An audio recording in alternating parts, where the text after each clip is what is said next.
Welcome you all to Saarthi. Guys, ethics paper में answer writing is a very big challenge. I am starting this new series जहां पे मैं आप सभी के साथ एथिक्स की आंसर राइटिंग स्ट्रैटेजी शेयर करूंगा.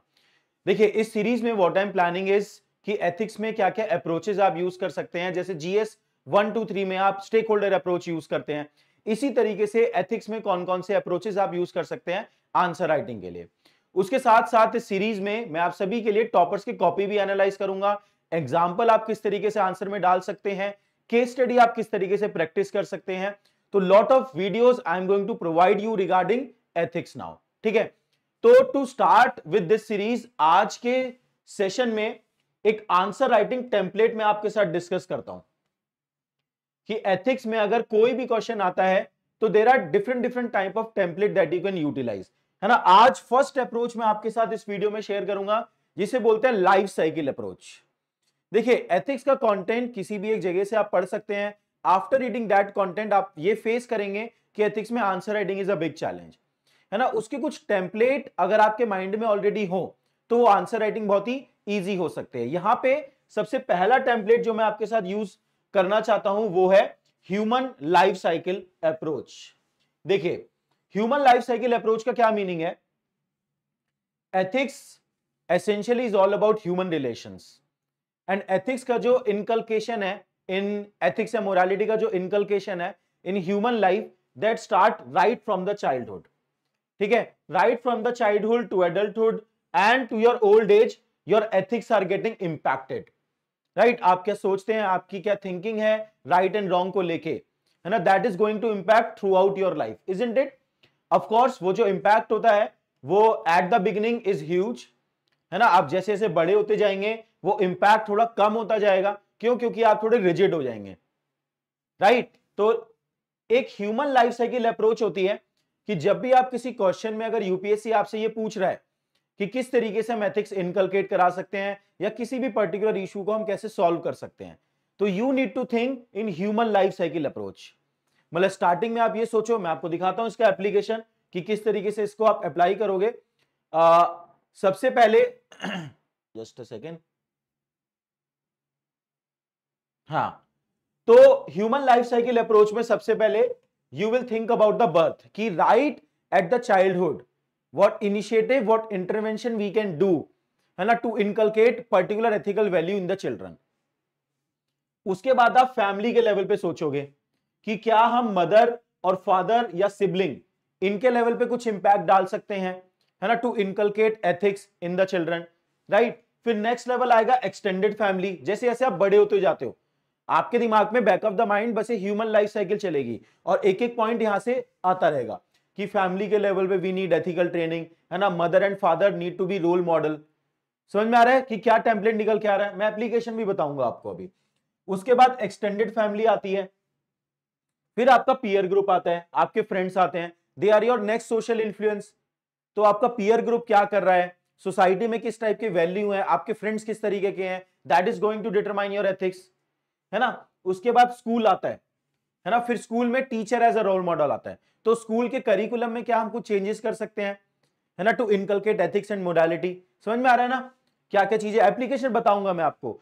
उसके बाद टीचर्स, क्या गुड टीचर्स की हायरिंग, रोल मॉडल, है ना, वैल्यू एजुकेशन इंपार्ट करने के लिए, it can impact the ethics and morality, है ना. हर जगह से एक एक पॉइंट आप यहां से निकाल के आंसर में लिख सकते हो. फिर स्पोर्ट्स, है ना, अल्टीमेटली आप स्कूल में जाते हैं, एजुकेशन के अलावा एक्स्ट्रा करिकुलर में यू पार्टिसिपेट इन स्पोर्ट्स. तो sports teaches you team work, sports teaching you the value of fair competition, है ना. तो ये सब वैल्यू आप लिख सकते हैं. फिर रिलीजियस इंस्टीट्यूशन, है ना, उसके बाद आपका इंटरेक्शन होता है रिलीजियस इंस्टीट्यूशन. तो religion also forms the foundation of morality and ethics in you. Right, तो क्या रिलीजियस इंस्टीट्यूशन में रिफॉर्म की जरूरत है ना, वहां पे हम किसी पर्टिकुलर चीज को चेंज करके अगर सोसाइटी में एथिक्स एंड मोरालिटी चेंज कर पाए तो that can be a solution, isn't it. उसके बाद आपके अलग सोशल इंस्टीट्यूशन हो सकते हैं, फॉर एग्जांपल मैरिज. ठीक है, फिर इंटरेक्शन विद अदर कल्चर्स, मतलब आप जैसे से बड़े होते हैं बाकी कल्चर के साथ भी आप इंटरेक्शन करते हैं, तो वो इंटरेक्शन किस टाइप का हो रहा है, क्या वहां पे हम कुछ चेंजेस कर सकते हैं. For example inculcation of value of tolerance, है ना, so that you are able to listen to the other person and उसका भी एथिकल प्रीमाइसेस आपको समझ में आए. राइट, उसके बाद आगे चलोगे तो आपका प्रोफेशनल वर्ल्ड आता है। प्रोफेशनल वर्ल्ड आता है मतलब आप कोई भी, लेट्स से अगर आप सिविल सर्विसेज की प्रिपरेशन कर रहे हैं, आप सिलेक्ट हो गए, तो अब आपका प्रोफेशनल वर्ल्ड स्टार्ट हो गया पढ़ाई से, right. In professional world you will go through the training, है ना। तो कोई भी अगर सिविल सर्वेंट के कॉन्टेक्स्ट में हम किसी एथिक्स और वैल्यू को इनकलकेट करने की बात कर रहे हैं, तो पहले उसके ट्रेनिंग के लेवल पे देखो, क्या लबासना की ट्रेनिंग में कुछ चेंज किया जा सकता है, वहां पे एथिकल कॉम्पिटेंस प्रोवाइड करी जाए, ट्रेनिंग प्रोवाइड की जाए। फिर ट्रेनिंग आपकी ऑन फील्ड ट्रेनिंग होती है, पहला लबासना हो गया, फिर ऑन फील्ड ट्रेनिंग। तो ऑन फील्ड ट्रेनिंग में जो आपका पहला बॉस है वो आपका पहला रोल मॉडल है ना। तो उस टाइम पे क्या एथिकल इंटरवेंशन किए जा सकते हैं, so that particular ethical values and moral can be built up. समझ में आ रहा है। उसके बाद नेक्स्ट वर्क कल्चर, अब आप प्रॉपर पोस्टिंग आपको हो चुकी है, तो क्या कुछ जो वर्क कल्चर है प्रोफेशनल स्पेस में, उस वर्क कल्चर को चेंज किया जा सकता है। For example incentivising the good behaviour, honest behaviour and disincentivising corrupt behaviour, this can build up the ethics and morality. समझ में आ रहा है। फिर आपके कलीग हैं, आपके कोलीग इंपैक्ट करेंगे कि आपके एथिक्स एंड मोरालिटी क्या है। अगर 100 में से 99 करप्शन कर रहे हैं तो they are going to impact you, isn't it. उसके बाद सीनियर जूनियर रिलेशनशिप जो है, आपके जो बॉस हैं और आपके जो जूनियर हैं, they are going to impact your ethicality. तो आपकी रोल मॉडल कौन है, समझ में आ रहा है। फिर क्लाइंट, सिटीजन, ग्लोबल सोसाइटी, वो भी आपके एथिक्स को इंपैक्ट करेंगे। मान लो आपके पास जो सिटीजन आते हैं दे आर करप्ट, राइट। आपका जो सिटीजन इंटरेक्शन है, हर कोई सिटीजन आता है और वो अपने काम के लिए आपको कोई ब्राइब ऑफर करता है, तो that is going to impact your ethics, isn't it. या फिर पूरे सिस्टम की एथिक्स एंड मोरालिटी उस पर डिपेंडेंट है। तो सिटीजन इंटरेक्शन कैसा है, क्लाइंट के साथ इंटरेक्शन कैसा है ना। There we can have some systematic reform. For example e governance, अगर ई गवर्नेंस आ जाएगा तो ट्रांसपेरेंसी आ जाएगी उस इंटरेक्शन में। समझ में आ रहा है कैसे कैसे पॉइंट निकलते जा रहे हैं। फिर ग्लोबल सोसाइटी, आप ग्लोबल सोसाइटी के साथ कैसे इंटरेक्ट कर रहे हैं, वो भी आपकी एथिकलिटी बिल्ड करता है। गेटिंग। तो ये एक ह्यूमन लाइफ साइकिल अप्रोच रहता है सोचने का, अगर किसी भी एथिकल एंड मोरल इशू को आपको सॉल्व करना है। तो बैक ऑफ द माइंड आपके दिमाग में ये अप्रोच चल रहा होगा, बर्थ है, उसके बाद family, mother, father, sibling, extended family, है ना, group, school, teacher, sports, religious institution, back of the mind ये चल रहा होगा। और यहां से एक एक दो दो पॉइंट आप निकाल के लिखते जाओगे, आराम से 7 से 8 पॉइंट किसी भी आंसर में बन जाएंगे। समझ में आ रहा है। तो this is the first approach, human life cycle approach. समझ में आया। For example how to inculcate ethics in society, common किसी भी सिचुएशन में अगर एथिक्स एंड मोरल इनकलकेट कराने हैं, utilise this human life cycle approach, है ना। एक एग्जांपल और दिखाता हूं मैं आपको। जैसे ये क्वेश्चन था यूपीएससी के पीवाईक्यू से, ये क्वेश्चन मैंने उठाया है।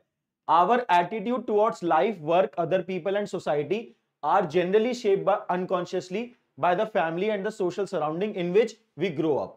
Some of these unconsciously acquired attitude and values are often undesirable in the citizen of a modern democratic and egalitarian society.